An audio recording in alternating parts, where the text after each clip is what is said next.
इंदसदवंदियाणं तिहुवणहिदमधुरविसदवकाणम् अन्तातीदगुणाणं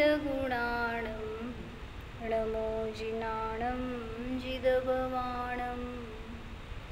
कुंदकुंदाचार्य भगवान की जय।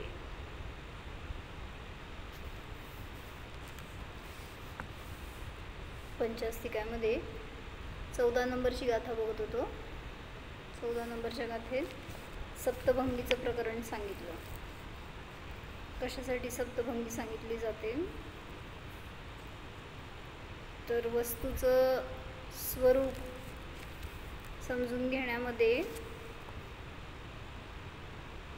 असे अनेक शंका आल्या, जिज्ञासा झाल्या आणि मग त्याच्या निमित्तात त्याचं निरसन करण्यासाठी म्हणून 7 प्रकारचे धर्मांच्या आधाराने या सप्तभंगीची रचना झाली। म्हणून त्याच्यामध्ये कुठले कुठले भंग आहेत आणि त्यातला कुठला भंग आपल्याला अनुभूतीसाठी उपयोगी आहे, आपल्याला मोक्षमार्गामध्ये उपयोगी आहे। तर सांगितलं पहिला अभेदवृत्तीचा जो भंग आहे तोच एक आपल्यासाठी उपयोगी आहे। मग कुठला भंग आहे तो स्यात् अस्ति हा भंग आहे, तो आपल्याला अनुभूतीसाठी उपयोगी आहे। तर 7 भंग कुठले सांगितले होते? स्यात् अस्ति, स्यात् नास्ति, स्यात् अस्ति नास्ति, स्यात् अवक्तव्य, स्यात् अस्ति अवक्तव्य, स्यात् नास्ति अवक्तव्य आणि स्यात् अस्ति नास्ति अवक्तव्य। तर असे हे 7 भंग होते। त्याच्यामध्ये पहिल्यांदा जयसेनाचार्यजींची टीका राहिली होती, तेवढी वाचू, नंतर खुलासा बघता येईल। अजून त्यांनी जरा विश्लेषण घेतलंय चांगलं। 14 नंबरच्या गाथेची जयसेनाचार्यजींची टीका आहे सोनाली। अथ सर्व विप्रतिपत्तीनां निराकरणार्थं प्रमाण सप्तभंगी कथ्यते। सांगितलं होतं 2 प्रकारची सप्तभंगी असते। कुठली?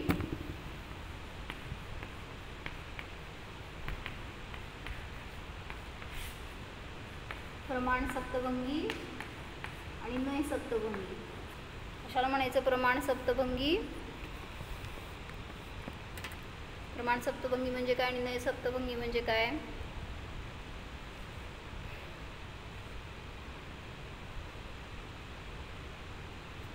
ह्याच्यामध्ये सांगितलं स्यात् अस्ति असा भंग असतो आणि नय सप्तभंगीमध्ये स्यात् अस्ति एव। म्हणजे सांगायचंय की इथं अखंड धर्मीचं कथन केलं जातं गुणातून म्हणा, तर ते अखंड द्रव्याला घेतलं गेलं आणि इथं अंशाला घेतलं गेलं। त्यामुळे जे अंशातून सप्तभंगीचं कथन करणार ते नय सप्तभंगी झाली आणि जे म्हणजे ह्याला पर्यायार्थिक न्यायाची सप्तभंगी असं पण म्हटलं जाईल आणि जे द्रव्याच्या रूपाने कथन करणार ती प्रमाण सप्तभंगी म्हणा किंवा द्रव्यार्थिक न्यायाची सप्तभंगी म्हणा। तर याच्यामध्ये प्रमाण सप्तभंगीचं वर्णन येत आहे। काय सांगितलं होतं? पंचास्तिकाच्या 14व्या गाथेत प्रमाण सप्तभंगी सांगितली आणि प्रवचनसारच्या 115 नंबरच्या गाथेमध्ये नय सप्तभंगीचं कथन केलंय। स्यथिणथ्युहयम् अवतवं पुणोयततिदयं दवं खुसत्तभंगम् आदेशवसेन संभवति। काय सांगितलं? सियथी, सियणथी, सिंहउहयं, सिय अवतवम हे 4 भंग झाले। पुणोवितत्तिदयं पुन्हा त्या तिघांचे मिळून 3 भंग। स्यात् अस्ति अवक्तव्य, स्यात् नास्ति अवक्तव्य आणि स्यात् अस्ति नास्ति अवक्तव्य। अशा रीतीने हे पहिले 4 भंग आणि हे आताचे 3 भंग असे मिळून एकूण 7 भंग झाले। आदेशवसेन दौवंखु सप्तभंगम संभवती। कथनाच्या अपेक्षेने द्रव्यामध्ये वास्तविक 7 भंग संभवतात असं घेतलं होतं। तर द्रव्य हा शब्द प्रमाण सप्तभंगीचा सूचक सांगितला जातो। द्रव्य हा शब्द वापरलाय त्या अर्थी तिथं संपूर्ण द्रव्याचं कथन करायचंय आणि जेव्हा पुढच्या प्रवचनसारच्या गाथेमध्ये सांगितलं तिथं पर्याय हा शब्द वापरला, त्यामुळे तिथं नैसप्तभंगीचं वर्णन येणार. एकस्मिन् विरोधेन प्रमाणनय वाक्यतः सदादिकल्पनाया च सप्तभंगीति सामता. खाली आहे, नाही 85 आहे, खालच्या कप्प्यात आहे, तुम्हाला घ्यायला येईल. जयसेनाचार्यांची टीका आहे. एकस्मिन् अविरोधेन प्रमाणनय वाक्यतः, एका वस्तूमध्ये, एकस्मिन् म्हणजे एका वस्तूमध्ये अविरोध रूपाने प्रमाणवाक्य आणि नयवाक्याच्या द्वारे या सदादी कल्पना, जी सद आदी कल्पना होते म्हणजे स्यात अस्ति आदी कल्पना होते, सा सप्तभंगी इति मता, ती सप्तभंगी आहे असं मानलेलं आहे. काय कळलं? 14वी गाथा आहे.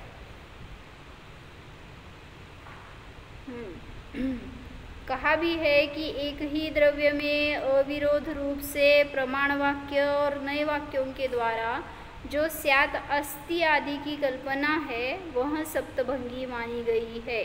एकाच द्रव्यामध्ये प्रमाण सप्तभंगी पण आहे आणि नय सप्तभंगी पण आहे. म्हणून सांगतायत की अविरोध रूपाने ते दोन्ही एकाच ठिकाणी राहू शकतात. असं नाही की प्रमाण सप्तभंगी आहे म्हणजे नय सप्तभंगीचा विरोध आहे किंवा एका द्रव्यात प्रमाण सप्तभंगी एकात नय सप्तभंगी आहे असं नाही. तर दोन्हींचं एका ठिकाणी, कारण कथनाची अपेक्षा आहे ती, त्यामुळं दोन्ही नय सप्तभंगी एका ठिकाणी घटू शकतात, फक्त अपेक्षा असते वेगळी. सोनी वाचतीये काय? सिय अस्ति सियनथी, पहिला भंग त्यांनी सियनथी घेतला का? हां, सियथी घेतलं की. सियथी म्हणजे स्यात अस्ति, स्यात कथंचित विवक्षित प्रकारेण स्वद्रव्यादि चतुष्टय अपेक्षया अस्ति इति अर्थः. स्यात अस्ति म्हणत असताना स्यात म्हणजे कथंचित विवक्षित प्रकाराने, काय काय सांगितलं होतं मागच्या वेळी? स्यातचं जे अमृतचंद्राचार्यजींनी स्यात का वापरला शब्द किंवा स्यातचा अर्थ काय ह्याच्यासाठी 3 उत्तरं दिली होती. काय काय दिली होती हो? स्यात शब्द हा निपात रूप आहे असं सांगितलं होतं. अजून सर्वथात्व अनिषेधकः, सर्वथात्व निषेधकः, सर्वथापणाचा निषेधक आहे म्हणून स्यात पद वापरलं पहिलं. दुसरं सांगितलं अनेकांत द्योतकः, अनेकांताचा द्योतक आहे म्हणून स्यात शब्द वापरला जातो. म्हणजे वस्तूचं स्वरूप अनेकांतात्मक आहे हे सांगितलं गेलं आणि सर्वथा नाही हे सांगितलं गेलं. आणि कथंचित अर्थामध्ये स्यात शब्दाचा निपात होतो. तिसरं सांगितलं म्हणजे कथंचित हा एक त्याचा अर्थ आहे. काय सांगा? 3 गोष्टी. सर्वथापणाचा निषेधक आहे, सर्वथात्व निषेधकः. दुसरं अनेकांत द्योतकः. आणि तिसरं कथंचित अर्थे स्यात शब्द निपातः, म्हणजे कथंचित या अर्थामध्ये स्यातचा निपात म्हणजे निपात केला जातो, स्यात शब्द वापरला जातो. तर त्याच्यामध्ये आता इथे सांगतायत की स्यात म्हणजे कथंचित विवक्षित प्रकाराने स्वद्रव्यादि चतुष्टय अपेक्षया अस्ति इति अर्थः. स्यात अस्ति म्हणजे काय? स्वद्रव्य चतुष्टयाच्या अपेक्षेने द्रव्य आहे. स्यात अस्ति लावलं तर पहिल्यांदा प्रमाण सप्तभंगीमध्ये द्रव्य आहे हे सांगितलं. स्वद्रव्यादि चतुष्टय अपेक्षेने द्रव्य आहे, खाली होतं वर.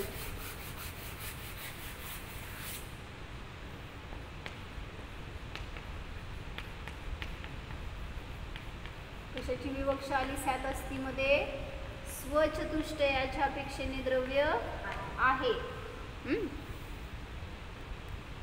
स्यात अस्ति, स्यात कथंचित विवक्षित प्रकाराने स्वद्रव्यादि चतुष्टयाच्या अपेक्षेने आहे, द्रव्य आहे हा अर्थ होतो. पुढं स्यात नास्ति, स्यात कथंचित विवक्षित प्रकारेण परद्रव्यादि चतुष्टयापेक्षया नास्ति इति अर्थः। म्हणजे काय, कोणत्या तरी अपेक्षेने परद्रव्यादि चतुष्टयाच्या अपेक्षेने द्रव्य नाही, परचतुष्टयाच्या अपेक्षेने द्रव्य नाही, स्वचतुष्टयाच्या अपेक्षेने आहे, म्हणून तिथं स्यात् अस्ति शब्द वापरला। आणि स्यात् नास्तीमध्ये किसी अपेक्षा से परद्रव्यादि चतुष्टय की अपेक्षा से नहीं है ऐसा अर्थ है। पुढं तिसरं सांगितलं स्यात् अस्ति नास्ति। तिसरा भंग काय घेतलाय, स्यात् अस्ति नास्ति। स्यात् अस्ति नास्ति स्यात् कथंचित विवक्षित प्रकारेण क्रमेण स्वपरद्रव्यादि चतुष्टय अपेक्षया अस्ति नास्ति इति अर्थः। समजला अर्थ काय सांगायचं आहे? कथंचित प्रकाराने किंवा स्यात् कथंचित किंवा विवक्षित प्रकाराने क्रमाने स्व कुठला भंग आहे हा, स्यात् अस्ति नास्ति, स्वचतुष्टयाच्या अपेक्षेने द्रव्य आहे आणि परचतुष्टयाच्या अपेक्षेने द्रव्य नाही, हे क्रमाने वर्णन केलं तर दोन्ही एकदम घेतलं, स्यात् अस्ति आणि नास्ति। स्यात् अस्ति नास्ति हा भंग सांगितला। पुढं स्यात् अवक्तव्यम स्यात् कथंचित विवक्षित प्रकारेण युगपत वक्तुम अशक्यत्वात् क्रमप्रवृत्तिः भारती इति वचनात् युगपत स्वपरद्रव्यादि चतुष्टय अपेक्षया अवक्तव्यमिति अर्थः। सांगा अर्थ काय? स्यात् अवक्तव्य म्हणजे काय? स्यात् म्हणजे कथंचित प्रकारामध्ये करा अर्थ,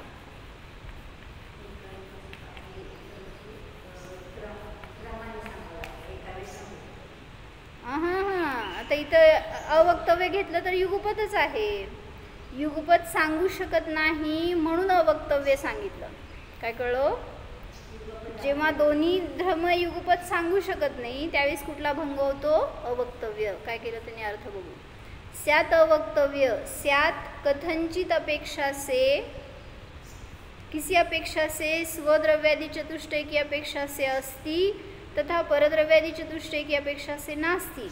इस प्रकार क्रम से दोनों अपेक्षाएं एक साथ है ऐसा अर्थ है। दोन्ही अपेक्षा जेव्हा एकत्र घेतल्या त्यावेळेस इथं हे स्यात् अस्ति नास्ति झाला। आणि अवक्तव्यमध्ये किसी अपेक्षा से एक साथ दोनों अपेक्षाओं से कहना संभव नहीं बन सकता है ऐसा अर्थ है।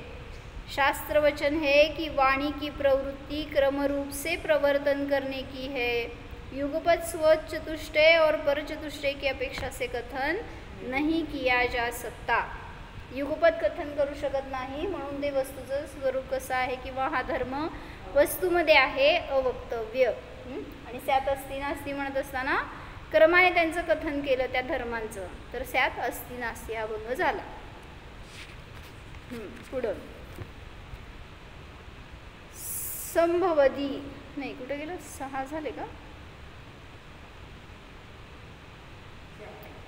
4 झाले, आता 5वं।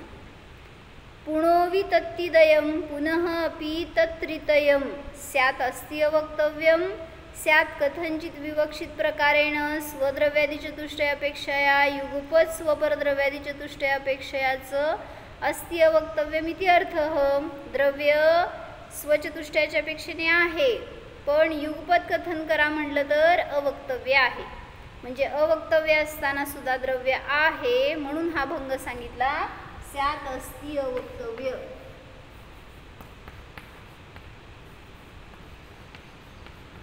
काय अर्थ होतो याचा?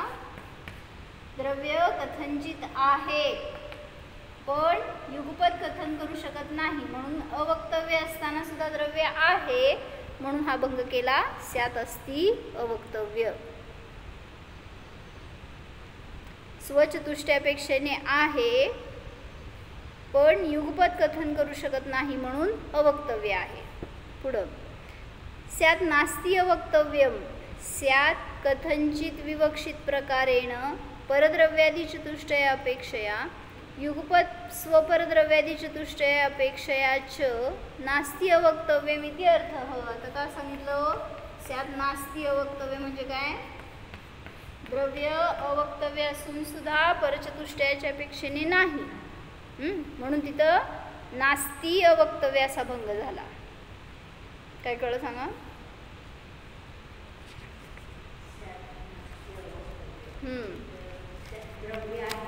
नाही, परचतुष्टयापेक्षेने किंवा अवक्तव्य आहे पण परचतुष्टयाच्या अपेक्षेने नाही.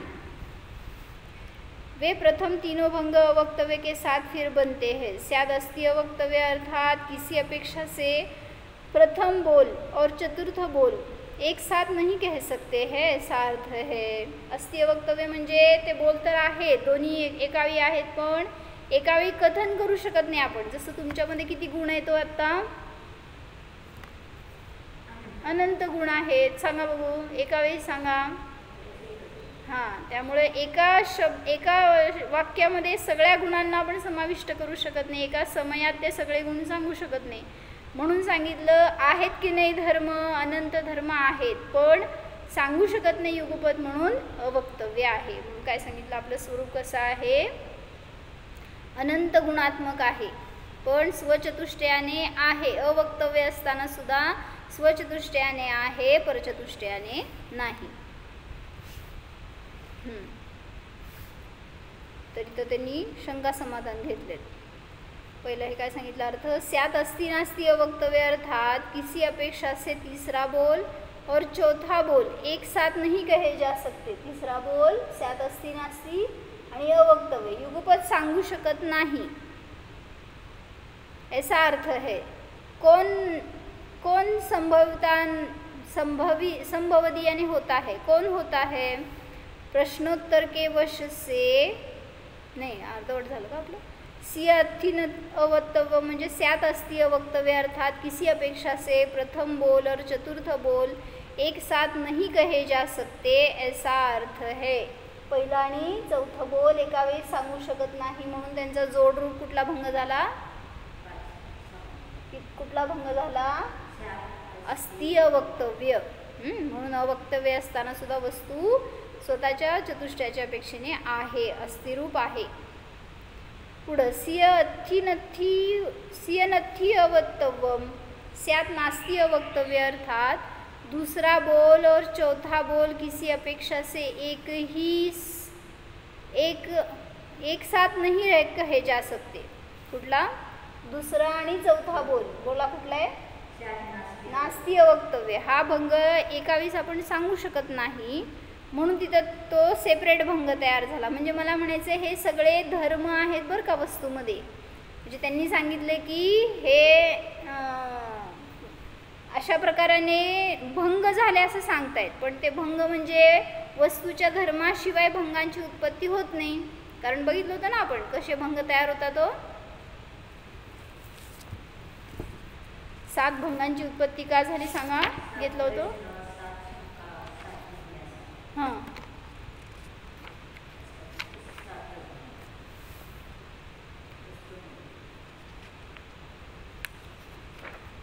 सातच भंग का झाले सांगितलं होतं. 7 प्रकारचे प्रश्न आले. 7च प्रश्न का आले? 7 प्रकारचे संशय झाले. संशय 7च का? तर जिज्ञासा 7 आहेत. मग जिज्ञासा 7च का? तर सांगितलं वस्तूचे धर्म 7 आहेत. असंच घेतलं होतं ना? कोण लिहिलं का? वाचा. मागं पुढं झालंय का माझं?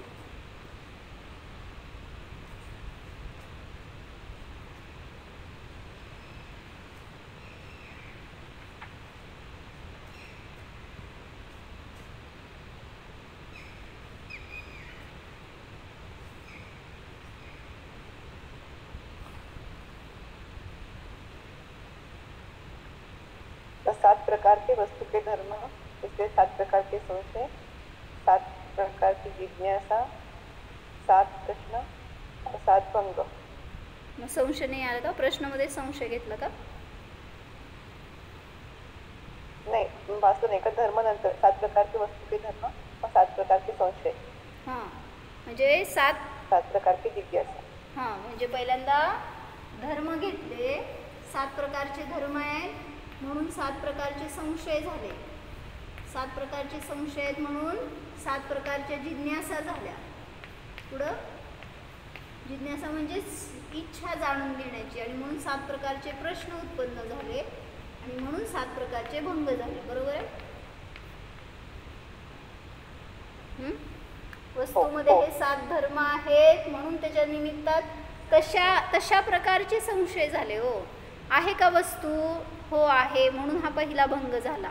मग ती दुसऱ्या अपेक्षेने आहे का? तर नाही, म्हणून दुसरा भंग झाला. असे धर्म वस्तूमध्ये स्वतःचे आहेत, मग तसे संशय उत्पन्न झाले त्या धर्माच्या रिलेटेड, आणि मग 7 संशय झाल्या म्हणून तशा जाणून घेण्याची त्याची जिज्ञासा झाली, त्याची उत्तरं जाणून घेण्याची, आणि त्या जिज्ञासांचं समाधान करत असताना 7 प्रश्न आले, आणि मग 7 भंगांची रचना झाली. तर इथं सांगितलं 7 अस्तीय वक्तव्य म्हणजे काय? किसी अपेक्षा से प्रथम बोल और चतुर्थ बोल एक साथ नहीं कहे जा सकते, इसलिए 7 अस्तीय वक्तव्य हो गया. 7 नास्तीय वक्तव्य, दूसरा बोल और चौथा बोल. 7 नास्ती आणि 7 अवक्तव्य. किसी अपेक्षा से एक साथ नहीं कहे जा सकते, इसलिए 7 नास्तीय वक्तव्य हो गया. पुढं हे वाचलं होतं ना संस्कृत सगळं राहिलं. 7 नास्तीय वक्तव्य. 7 कथंचित विवक्षित प्रकारेण परद्रव्यादि चतुष्टय अपेक्षया युगपत स्वपरद्रव्यादि चतुष्टय अपेक्षया च नास्तीय वक्तव्यमिति अर्थः.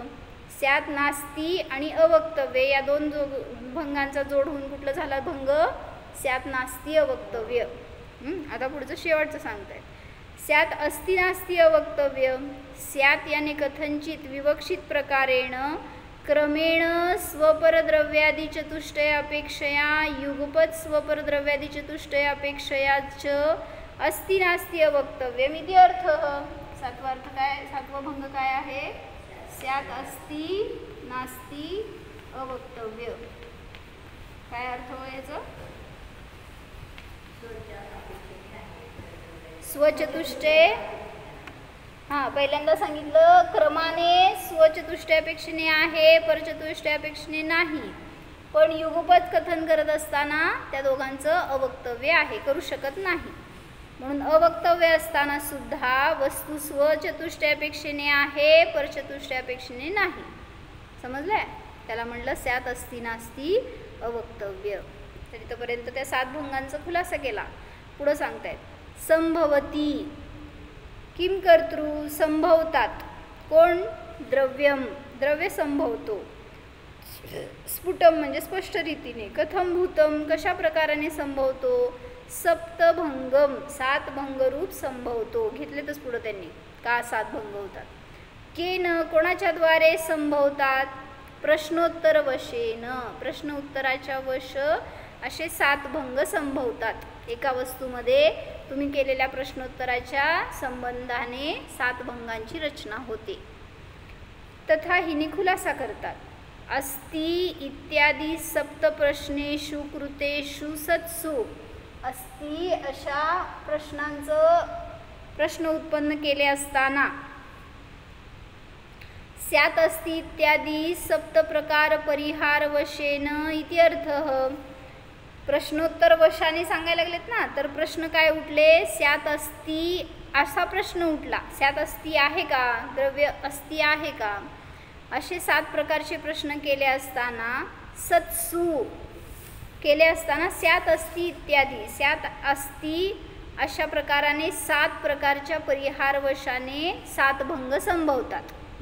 7 भंग का संभवतात? 7 प्रकारचे प्रश्नोत्तर झाले म्हणून 7 प्रकारचे भंग संभवतात. इति प्रमाण सप्तभंगी. अशा प्रकाराने प्रमाण सप्तभंगी समजून घ्यावी. माहिती त्यांनी त्याचा खुलासा जास्त केला नाही आहे, पण समजून घ्या मग का सांगितलं हे असं. पुढं त्यांनी उदाहरण दिलेलं आहे.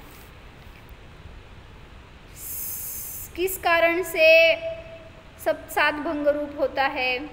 प्रश्नोत्तर के वश से होता है. वह इस प्रकार अस्ति इत्यादि 7 प्रश्न करने पर सद्रव्य में 7 अस्ति इत्यादि 7 प्रकार के प्रश्नों के परिहार के वश होने से द्रव्य 7 भंग वाला हो जाता है. म्हणजे द्रव्याचं 7 प्रकाराने प्रश्न उचलला द्रव्याला समजून घेत असताना आणि त्याचं उत्तर देत असताना सांगितलं असे 7 प्रकाराने भंग तयार झाले। प्रश्नों के परिहार के वश से द्रव्य 7 भंग वाला हो जाता है, यह प्रमाण सप्तभंगी हुई। समजलं इथंपर्यंत? 7 भंगींचा परिचय आहे की, फक्त त्यांनी का उत्पन्न झाले ह्याच्यासाठी खुलासा केला। आता त्यासाठी एक उदाहरण दिले, चांगलं दिले, ते त्याच्यातून जास्त समजेल। एकमपि द्रव्यम कथम सप्तभंग्यात्मकम भवति इति प्रश्ने परिहारम आहुः। काय प्रश्न विचारला? एक देखील द्रव्य किंवा एकच द्रव्य कशा प्रकाराने सप्तभंग्यात्मक होतं, 7 भंगरूप कसं काय होतं एकच द्रव्य, असं प्रश्न विचारला असताना उत्तर देतात। यथा एकः अपि देवदत्तः गौणमुख्य विवक्षावशेन बहुप्रकारः भवति। बरोबर आहे, देवदत्त एकटाच आहे पण अनेक रिलेशन्सच्या अपेक्षेने तो किती आहे हो? एक आहे का अनेक आहे? वडिलांच्या अपेक्षेने मुलगा आहे, पत्नीच्या अपेक्षेने पती आहे, पुत्रांच्या अपेक्षेने पिता आहे, बहिणीच्या अपेक्षेने भाऊ आहे। असा एकच देवदत्त अनेकांच्या अपेक्षेने अनेक रूप आहे, म्हणून म्हटलं देवदत्त एक आहे का अनेक आहे?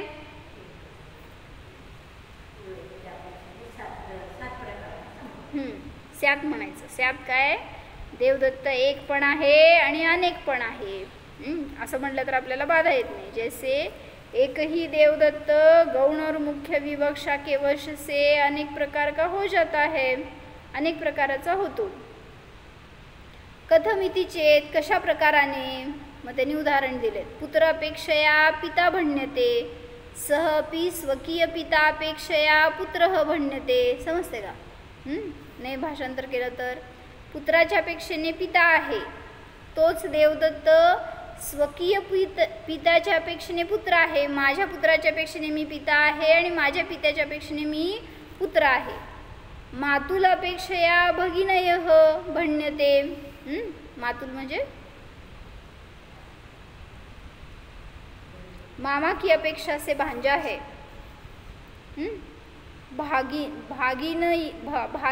भागिनेयः भण्यते असं वाचायला पाहिजे। मातुल अपेक्षया भागिनेयः भण्यते म्हणजे मामाच्या अपेक्षेने मी भांजा आहे। सह एव भागिनेय अपेक्षया मातुलः भण्यते, तोच मनुष्य देवदत्त भांज्याच्या अपेक्षेने स्वतः मामा आहे, मामाच्या अपेक्षेने भांजा आहे आणि भांज्याच्या अपेक्षेने हा मामा आहे। भार्या अपेक्षया भर्ता भण्यते, स्त्रीच्या अपेक्षेने हा पती आहे। भगिनी अपेक्षया भ्राता भण्यते, स्वतःच्या बहिणीच्या अपेक्षेने हा भाऊ आहे। विवक्षा अपेक्षया शत्रुः भण्यते। करा भाषांतर। विपक्ष आहे का? हां, विपक्ष अपेक्षया शत्रुः भण्यते, जे कोणी विपक्ष आहे त्यांच्या अपेक्षेने देवदत्त हा शत्रू आहे म्हणला जातो। इष्ट अपेक्षया मित्रं भण्यते इत्यादी, कोणी इष्ट असतील तर त्यांच्या अपेक्षेने देवदत्त हा मित्र आहे। काय कळलं?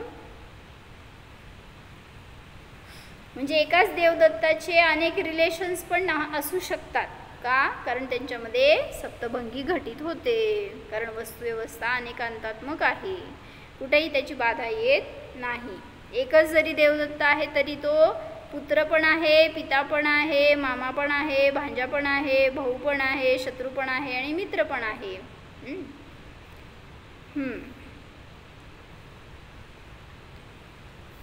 इत्यादी।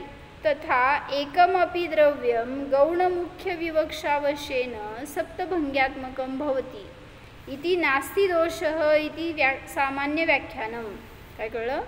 एकच देखील असू दे द्रव्य तरी गौणमुख्य विवक्षेच्या वशाने सप्तभंगी रूप होऊ शकतं, असं सांगण्यामध्ये काही दोष येत नाही। म्हणजे जर वस्तूला पाहताना गौण आणि मुख्य अशा विवक्षेने पाहिलं तर त्याच्यामध्ये कसलीच बाधा येत नाही, पण सर्व धर्मांना तुम्ही मुख्य करायला जाताल तर बाधा येते। काय समजलं? एक धर्म आहे असं कथन करत असताना दुसऱ्या धर्माचा आपण लोप केलेला नाही आहे, ते धर्म गौण आहे म्हणून मुख्य आणि गौण विवक्षेने वस्तूमध्ये विरुद्ध धर्मसुद्धा राहतात, मग त्यांचा एकमेकांना अडथळा होत नाही किंवा वस्तूचा नाश सुद्धा होत नाही।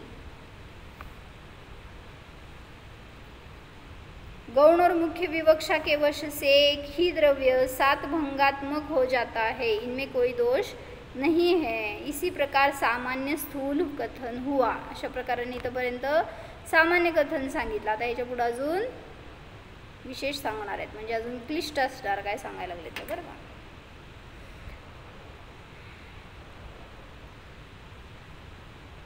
स्यात हाँ सूक्ष्म कथन की विवक्षा से सत एक के नित्य आदि धर्मों में एक एक धर्म में रहने वाले सप्तभंग कहना चाहिए. जेव्हा सूक्ष्म कथन करतो तेव्हा सत एक के नित्य आदि धर्मों में, एकच धर्म घेतला जर नित्य तर त्याच्यासाठी वेगळं सप्तभंगी सांगायला पाहिजे. असं प्रत्येक धर्माच्या प्रति सप्तभंगी तयार होते. म्हणून आम्हाला सांगतात धर्मम धर्मम प्रति सप्तभंगी. म्हणजे काय, तुमच्यामध्ये जितके धर्म आहेत ना तितक्या प्रकारचे सप्तभंगी आहेत. म्हणजे किती सप्तभंगी? अनंत सप्तभंगी होऊ शकतात, कारण अनंत गुण आहेत मायामध्ये. प्रत्येक गुणाच्यासाठी सेपरेट सप्तभंगी केली तर अशा अनंत भंग होणार नाहीत, अनंत सप्तभंगी होणार. गौण मुख्य विवक्षा के वश से एक ही द्रव्य 7 भंगात्मक हो जाता है, इसमें कोई दोष नहीं है. यह सामान्य, इस प्रकार सामान्य कथन हुआ. सूक्ष्म कथन की विवक्षा में सत वाचलं नाही ना हे आपण वर. स्यात् अस्ति द्रव्यम इति पठनेन वाचनेन प्रमाण सप्तभंगी न्यायते. म्हणजे तुम्हाला कसं समजणार की ही प्रमाण सप्तभंगी आहे का नाही सप्तभंगी आहे, तर गाथेमध्ये शब्द कसे आले त्याच्यावरून लावणार. मग याच्यामध्ये दौव हा शब्द आला ना, दौवम, म्हणून त्याच्यावरून सांगितलं की ही प्रमाण सप्तभंगीच आहे. कथमिति चेत, कशा प्रकाराने हे समजतं घडतं.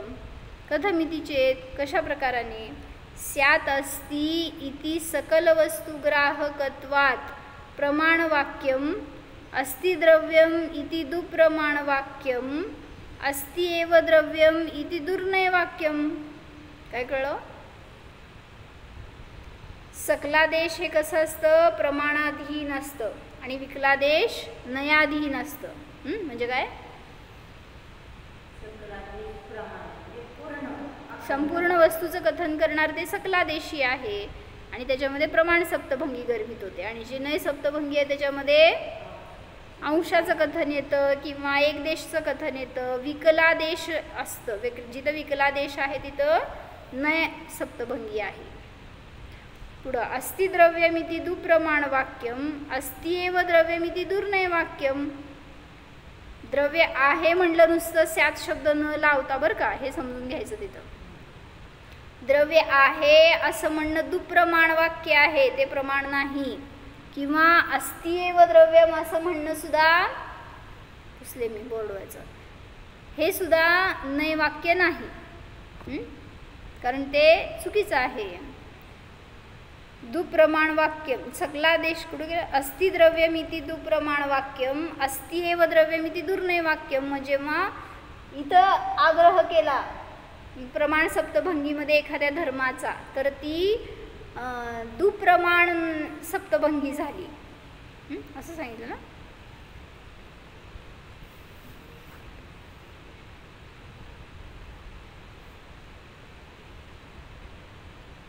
हां, अस्ति द्रव्यम इति दुप्रमाण वाक्यम. जर द्रव्य आहेच असं म्हणलं तर ते दुप्रमाण वाक्य झालं, प्रमाण राहिलं नाही. आणि द्रव्य आहे असं म्हणत असताना फक्त सर्वथा मानलंय म्हणून तिथं बाधा येते, त्याला दुर्नय वाक्य म्हणलं. एवं प्रमाणादि वाक्य चतुष्टय व्याख्यानम बोद्धव्यम. अशा प्रकाराने प्रमाणादि वाक्य चतुष्टयाच्या व्याख्यानामध्ये कथन केलं गेलं आहे किंवा करण्यायोग्य आहे. सूक्ष्म कथन की विवक्षा में सत एक के नित्य आदि धर्मों में एक एक धर्म में रहने वाले सप्तभंग कहना चाहिए. प्रत्येक एकेका गुणाशी एकेका धर्माशी रिलेटेड असे 7 भंग होऊ शकतात. वे 7 भंग किस प्रकार से कहे जावेंगे. स्यात् अस्ति, स्यात् नास्ति, स्यात् अस्ति नास्ति, स्यात् अवक्तव्य इत्यादि. स्यात् एक, स्यात् अनेक, स्यात् एक अनेक, कथंचित, स्यात एक अनेक, स्यात म्हणजेच कथनचित घेतलं, आणि स्यात अवक्तव्य इत्यादी. स्यात अनित्य, स्यात नित्य, स्यात अनित्य, स्यात नित्य अनित्य, स्यात अवक्तव्य इत्यादी. काय करून सांगितलं हो यांनी? धर्म घेऊन त्याची सप्तभंगी करून दाखवली. पहिल्यांदा अस्ति जर घेतला धर्म तर अस्ति नास्तीवरनं सप्तभंगी समजते. जर एक हा धर्म घेतला तर, द्रव्य एक आहे असं घेतला तर स्यात एक आणि स्यात अनेक अशी सप्तभंगी बनते. आणि मग स्यात एक अनेक, स्यात अवक्तव्य इत्यादी. नित्य हा भंग घेतला तर, नित्य हा धर्म घेतला तर स्यात नित्य, स्यात अनित्य, परत नित्यानित्य, वक्तव्य इत्यादी. अशा प्रकाराने सप्तभंगी तयार होते.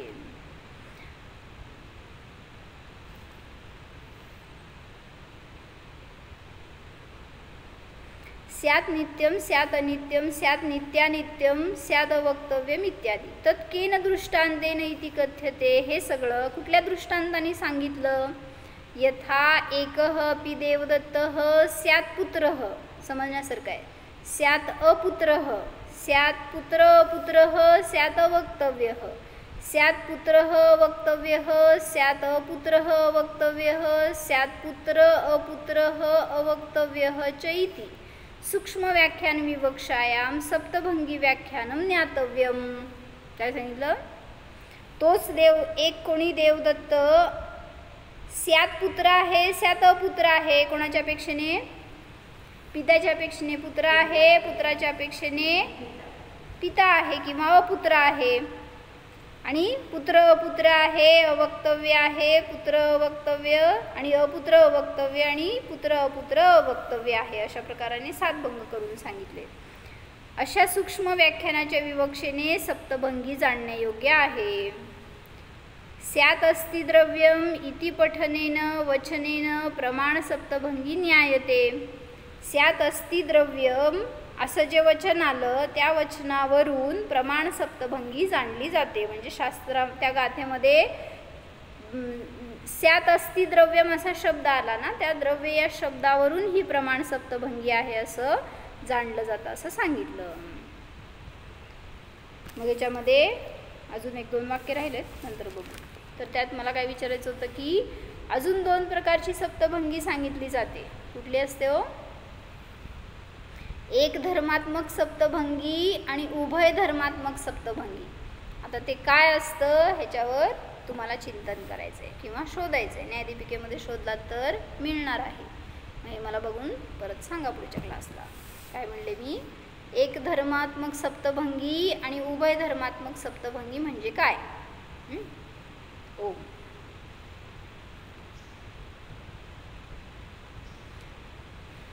जाणा हा मी अनंत धर्मसंपन्न अखंड जीव आहे, अभंग स्वरूप आहे. माझ्यामध्ये भेद नाही, भंग नाही, भिन्नता नाहीच. अभिन्न स्वरूपोऽहम् ज्ञाता दृष्टा स्वरूपोऽहम्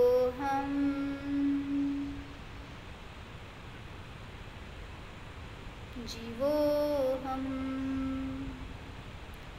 ओम विसर्जन. नमो हरिहर.